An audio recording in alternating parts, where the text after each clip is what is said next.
Growing up, I never understood how anyone could find a story with deception, cyclopses, sirens, witches, gods and goddesses, disguises, betrayal, prophecies, sabotage, the desire to get home after years of being away, pining for your true love, trying to take destiny into your own hands. Boring. How could you possibly make that boring? And then I watched Nolan's Odyssey. Honest rating, 3 out of 10. This was a huge letdown for me. There was some good, some mediocre, some bad. You're welcome to disagree with that, but especially for a Nolan film, this was all over the place. It was purely chaotic and a letdown in many, many respects. It never reached its full potential, and the few times that it got close, it nerfed itself. The good, Lupita as Clytemnestra, there is some issues with how she was directed to perform what happens. I'll have that spoiler at the end, but as far as motivation and morality of the character, Clytemnestra remains the closest and most faithful to Homer. I disagree with the execution, but as a modern retelling or re-envisioning of this story, how he does it makes sense. Clytemnestra is going to be the one you see of Lupita, the stills and the gifs and the short clips that have been floating around of her being dragged away or of her lunging and screaming. That is not actually Helen.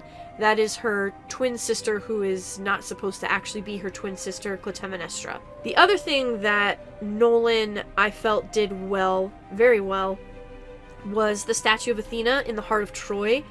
Anybody that has read the Iliad or the Odyssey knows that Athena is the patron goddess of Troy, and this becomes an issue because she turns her back on Troy for welcoming Helen and Paris into the city under the protection and enchantment of Aphrodite. The emphasis on how important this statue is not at all overlooked in Nolan's iteration. It comes back to this same scene again and again in this very Nolan-esque style.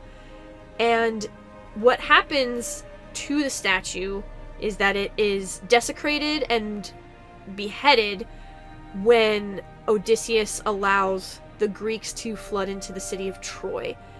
And with the destruction of that statue, it is actually the catalyst for the beginning of Odysseus's cursed journey.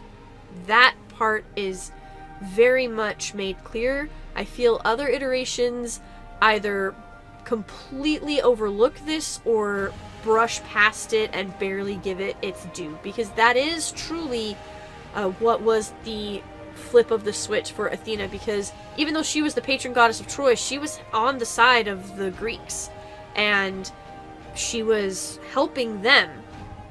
There were some parts that were just meh. They were okay. That would be pretty much everyone's performance. They were either forgettable or they were themselves on the screen. They were not even attempting to portray the characters who they were supposed to be. They were just kind of there. And this runs into the problem of we're supposed to care about Odysseus's crew and his journey and the men that he loses, but we don't get to spend enough or any time with them to the point of us actually caring, and none of Odysseus's actions lead us to believe that he truly, genuinely cares for his men or what his motivation and desire for them is. And that has a lot to do with what has been cut out of this film, the tone that this film has, and the delivery of several things. This really does seem like Odysseus just does not give two flying flips about anything or anyone.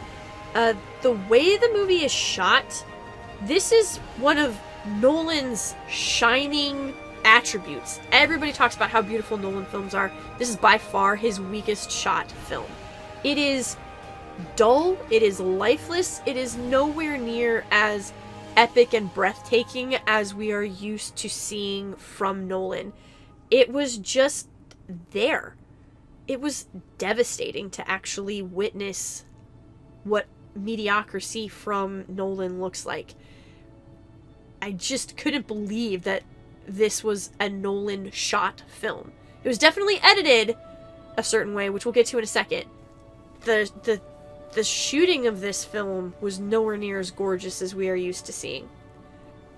Ample amounts of tell don't show, or they would tell you right after they showed you, or while something was happening, they would tell you what was happening, but what they were saying was completely different than what you were seeing on the screen.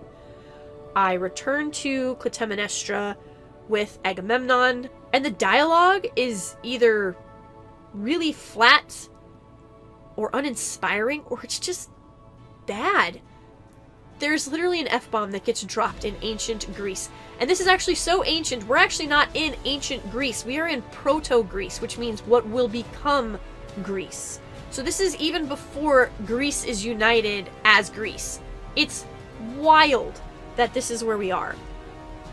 And it just takes you out of the story. It breaks immersion. I was devastated. And this directly leads into the bad. And oh my goodness.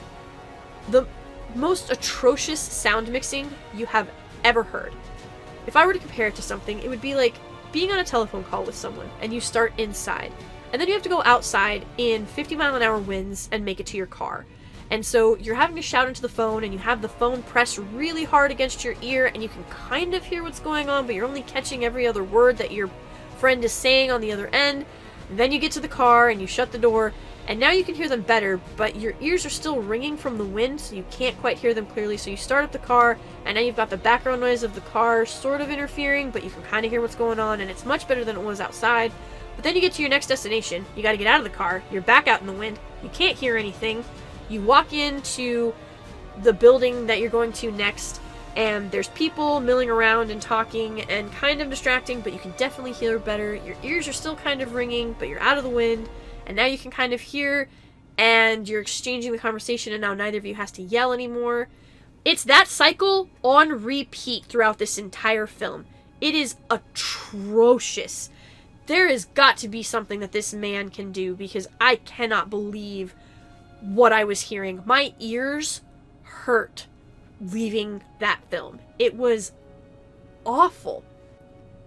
The editing sucks. It is so choppy. It's like he was trying to do Memento or Prestige or Inception, cut in this similar way, but instead of attempting to make this an epic, adventure, heroic story, he was trying to make it a sci-fi mystery. What worked well in Memento and Prestige and Inception does not work here. The consistent flashback retelling within a flashback, within a second-person POV telling of the overarching theme of the story, does not work. It's chaotic, it's messy, and it completely undermines so many of the characters and so much of the tension and gravitas, because you understand that you are seeing a flashback within a flashback of someone else telling a story. And it doesn't work. This structure is not meant for the Odyssey. The Odyssey is told in a specific way for a reason. And it hurts the film. Another thing that hurts the film is the score. This film already drags. It is a slog to get through. There was a point that I swore we were at least 45 minutes into the movie, and I looked down and I saw we were 21 minutes in, guys. 21 minutes. You feel every minute of this movie. And yet there are still parts that feel rushed or underdeveloped because there just isn't enough time to actually tell this epic story. So you're stuck between a rock and a hard-to-hear place, quite honestly.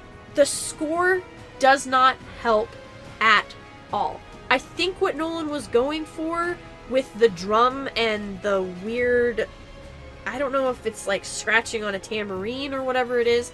He's clearly trying to make it seem like someone overarching the entire story is singing the epic, is singing the poem. The problem is, the introduction to the film sets the tone, and it's not a good one. We have the bard, who doesn't do any kind of justice. It is crass to listen to, and it doesn't flow. It doesn't follow the poetic setup that is needed. It doesn't set the scene the way it needs to. So to then believe that that same bard from the beginning is the one who is singing this entire epic is hard to believe. The Cyclops, same thing. The score doesn't lead to any kind of tension. It doesn't lead to any type of anticipation. And it's not scary. The wit of the Cyclops is he speaks to Odysseus and says, "What is your name?" In some of the translations. In other translations, it's, "What do they call you?" And he says, "I am nobody." And this is important because after Odysseus blinds the Cyclops runs to the rock, opens the cave entrance, and says, "Brothers, help me. Nobody is attacking me." This shows that Odysseus had forethought. He realized he didn't know if this was the only Cyclops on the island. He didn't know if this was the only son of Poseidon. So he couldn't take the chance of giving him a name that would let anyone else know that this Cyclops was in trouble. So when they're talking, Odysseus says, "I am nobody." He's been stripped of everything. He's not king of Ithaca. He's floating around the sea. He's lost his identity. So this is actually more profound and prophetic than it even appears to be, with just being cunning and wit to try and save his men. Because one of the characteristics of Odysseus is he genuinely cares about his men, and he wants to take them all home. He wants them all to make it home, and he wants to make sure that they are able to take this in their own hands. No matter what he's told, he continues to try and deliver on this. But we don't actually see this from Odysseus. We hear other characters say it. Again, we go back to that tell and not show. But we don't actually see anything from Odysseus that would warrant that type of characterization. And the Cyclops was a very important part of that. So was the Song of the Sirens, which we don't get to hear. At no point do you hear the embodiment of an ethereal, forbidden promise that draws you to it. It's described to us, but the background music that is playing, again, it doesn't have this forbidden, haunting overtone that still manages to draw you in with this ethereal, transcendent beauty that is also somewhat terrifying. It's just screeching. It's just bad. And again, what we're being told is not what we are seeing or hearing on the screen. It's just awful. And so when he loses his men to these different monsters and to these different minor gods or goddesses, it doesn't mean anything because you don't know or care who anyone is. And honestly, a lot of the times you kind of want his men to get kicked in the teeth because of the way that they're acting. Even after Odysseus warns them of what's going to happen, they still don't listen. So you can't feel anything for any of the characters because we don't spend enough time with any of them, and the portrayals of those characters are so weak or non-existent that you couldn't feel anything for them anyway. It's just Anne Hathaway on the screen. It's just Matt Damon on the screen. It's just Tom Holland on the screen. It's just Travis Scott on the screen. And the few characters that we do get to spend more time with, or any time with, they feel wasted. They get undercut. A perfect example of this is Sinon, who doesn't appear in either of the Iliad or the Odyssey, but Sinon takes screen time away from actual other legitimate characters, specifically the blind prophet, when they go to Hades. who they are taking directions from the evil witch To-SSEY. That is important because none of the women in Nolan's Odyssey are actually held accountable for anything that they do or don't do. To-SSEY is supposed to simply be evil. She is a witch. She's just evil. That is okay.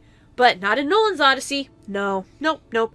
She's misunderstood, and the reason that Odysseus' men get turned into swine are because they are twisted and dark, and they have these dark desires, and if she didn't turn them, well, then they would have done something bad to her.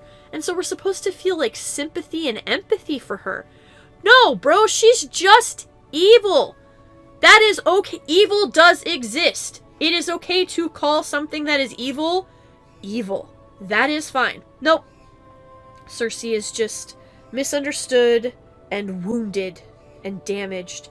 And that justifies her literally turning men into wild animals and then feeding them to other people.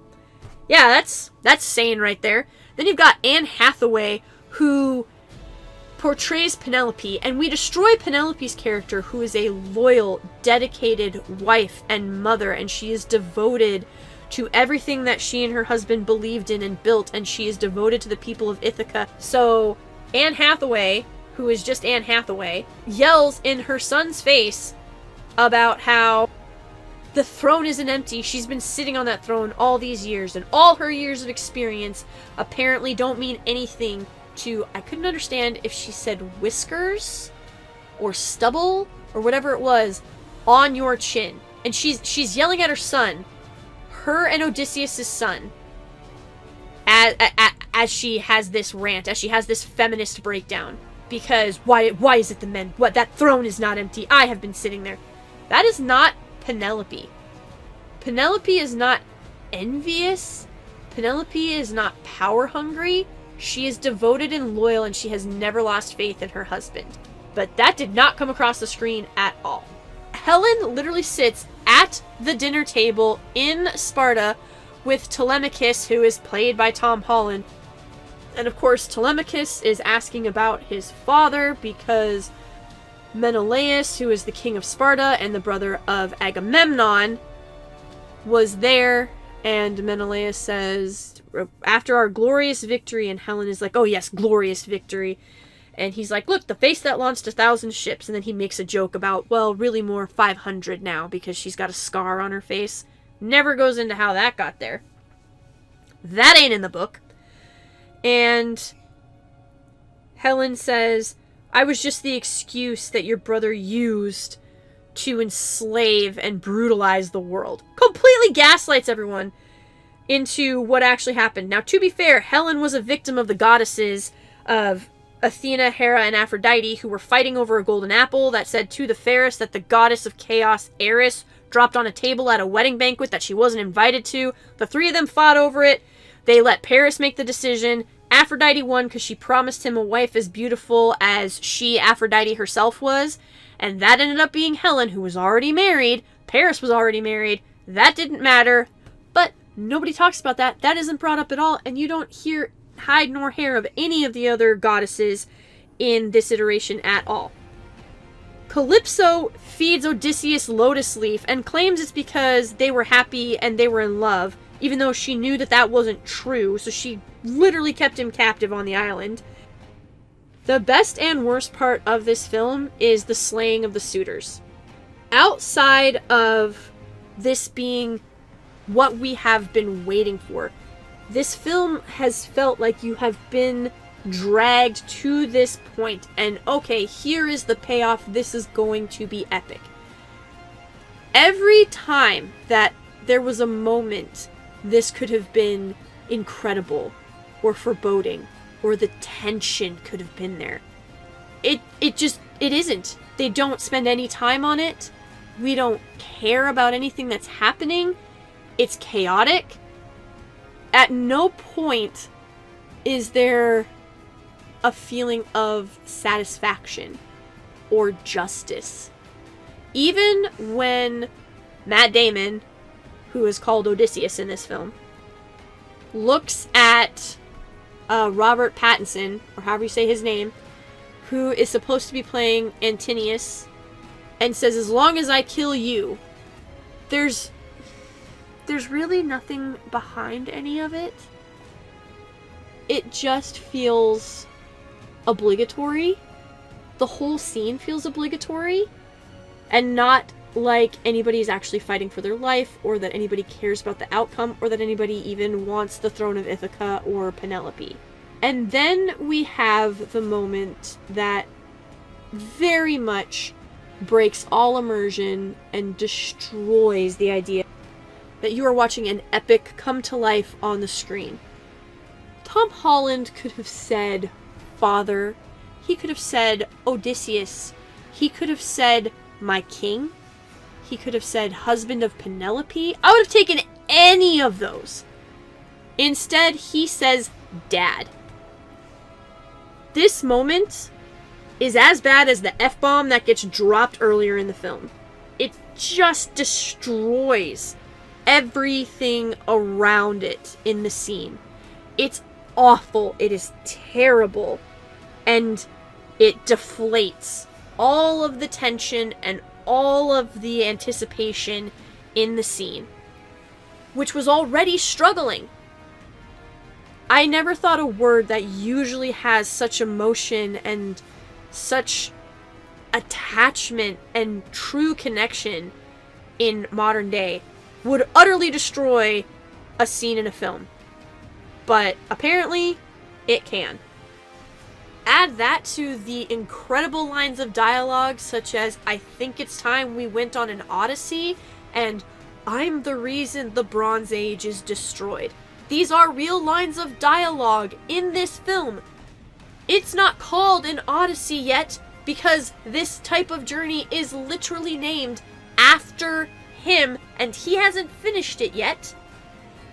And you don't know you are in the Bronze Age while you're in the Bronze Age. It was named far later. I can't believe this is what we are working with. This is what Nolan has delivered. He had every opportunity, the greatest source material of the ancient world, at his fingertips, and he didn't use it. This was chaotic, it was messy, it was garbled, and at no point do you feel the inspiration of heroism. And that is devastating when you remember the core of this story. Those are my thoughts on the film. I will not be rewatching this. I strongly recommend the 1997 made-for-TV movie event of the Odyssey. It was spectacularly done. It is much more faithful. It has pretty much everything that this iteration of the Odyssey is lacking. Let me know what you think. You are welcome to disagree. If you guys loved it, great for you. I will not be seeing it again. And you guys remain undefeated. As always, God bless, Godspeed, and I will see you on the next one. Bye-bye.